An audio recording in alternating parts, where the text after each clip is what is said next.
Madam Khaleda Zia জামাতের নেতারা রাজাকার কিনা? রহমান নিজামী, মুজাহিদি, সাইদি, দেলোয়ার সাইদি, কামরুজ্জামান, কাদের মোল্লা, এদের সবাইকে তারা মিথ্যে মামলা দিয়ে গ্রেফতার করে রেখে দিয়েছে। জনাব তারেক রহমান, আপনার মা তো বলল জামাত নির্দোষ, তো আপনার মুখ থেকে শুনতে চাই তারা কেমন? অমুককে দেখলাম, তমুককে দেখলাম, তমুককে দেখলাম, এবার অমুককে দেখুন। যাদের কথা বলে অমুককে দেখুন, প্রিয় সহকর্মীবৃন্দ, তাদেরকে তো দেশের মানুষ 1971 সালেই দেখেছে। 1971 সালে তারা তাদের নিজেদের স্বার্থ রক্ষার্থে কিভাবে লক্ষ লক্ষ মানুষকে হত্যা করেছে। আপনারা দেখলেন তো, তার মা বলতেছে এক কথা, সে বলতেছে আরেক কথা। মা ও সন্তানের কথার মধ্যে আকাশ পাতাল ডিফারেন্স। আসলে ডিফারেন্স ছিল না।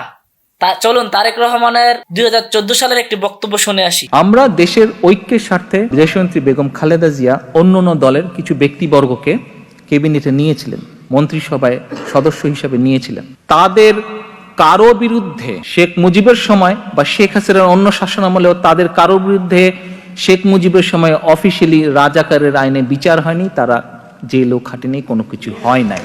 কিন্তু নিজেদের দুর্বলতা ঢাকতে তারা যখন তখন রাজাকার যাকে তাকে বলবে, এটা আমরা মেনে নিতে রাজি না। কথা কি ক্লিয়ার না ভেজাল আছে? দেখলেন তো, 2014 সালেও বলেছিল বাংলাদেশ জামাত ইসলামীর নেতারা রাজাকার না, নির্দোষ, অথচ আজকে তারা বলতেছে আমরা রাজাকার। আসলে আমাদের শ্রদ্ধেয় নিজামী সাহেব, আমি আমার এই বয়সে এই বয়সে আমি যত মাওলানা যাদের সঙ্গে আমি আমার আলেম যাদের সঙ্গে আমার মেশার তৌফিক হয়েছে, আমি এখনো আমার মনে হয় না যে ওনার চাইতে জ্ঞানী একজন ব্যক্তির সঙ্গে কখনো আমার দেখা হয়েছে। না কথা বলেন, ঠিক না বেঠিক?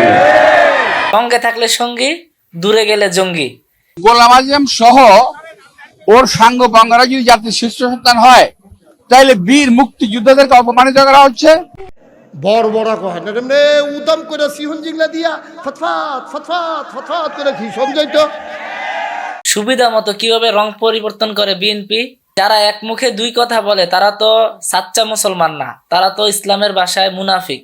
আল্লামা দেলোয়ার হোসেন সাইদি রহিমাহুল্লাহ বলেছিলেন, যারা তাকে রাজাকার বলবে তাদের সম্পর্কে একটা কথা বলছিল, আমাকে বলছে রাজাকার, শুধুমাত্র হিন্দুস্তানের রাজাকারেরাই আমাকে রাজাকার বলতে পারে, আমি রাজাকার নই। সুতরাং আমাকে যারা রাজাকার বলবে তারা পিতৃ পরিচয়হীন অবৈধ সন্তান। আমাকে রাজাকার বলে জনগণ থেকে বিচ্ছিন্ন করবা, জনগণ থেকে আমারে বিচ্ছিন্ন করা যাবে না।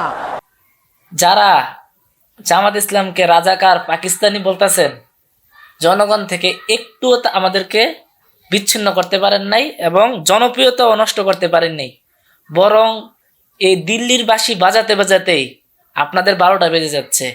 সুতরাং এগুলো পরিহার করুন, সঠিক সুস্থ রাজনীতি করুন, দেশের কল্যাণের জন্য রাজনীতি করুন। আসসালামু আলাইকুম ওয়া রাহমাতুল্লাহ।